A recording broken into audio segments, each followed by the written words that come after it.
அதாவது மேல வண்டிக்கு போன இதுல 3 நிமிஷம் 5 செகண்ட்ல இருந்து 3:31 வரைக்கும் என்னை பத்தி பேசிட்டு கடைசியா பேசுறேன்னு சொல்லி தேர்தல் வாக்குறுதி சம்பந்தமா பேச ஆரம்பிக்கிறாங்க.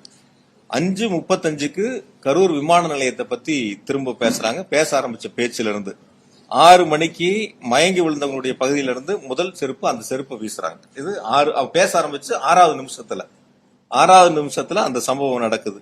6:40க்கு திரும்ப 2வது ஒரு செருப்பை வீசுறாங்க. அதே இடங்கள்ல அந்த 6 நிமிஷத்துல 2வது ஒரு சம்பவம் நடக்குது. 7:12க்கு கூட வந்த அந்த அரசியல் கட்சியுடைய தலைவருடைய உதவியாளர் போய் இந்த மாதிரி நிறைய மயக்கம் போடுறாங்கன்னு பக்கத்துல போய் கருத்து சொல்றாங்க.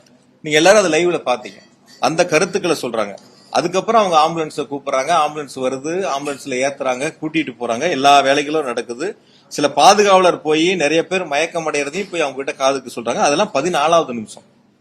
அந்த மேடை வண்டி ஏறினதுல இருந்து 14வது நிமிஷத்துலதான் அது போல ஒரு சம்பவங்கள் நடக்குது.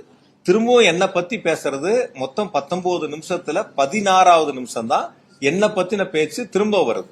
இந்த சம்பவங்கள் நடக்கிறதெல்லாம் முதல்ல 5 நிமிஷத்திலேயே வண்டிக்கு போய் 5வது நிமிடத்திலேயே நடந்துருது.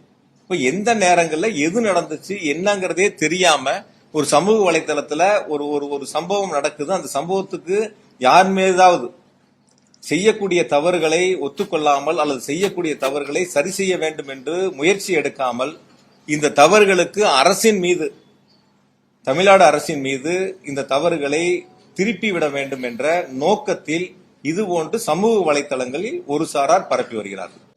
இது சம்பவம் எப்ப நடந்துச்சு, செருப்பு வீச்சு எப்ப நடந்துச்சு, என்னை பத்தி எப்ப பேசினாங்க, என்னை பத்தி 16வது நிமிடத்துல தான் பேச ஆரம்பிக்கிறாங்க. 19வது நிமிடம் கூட்டம் முடியுது.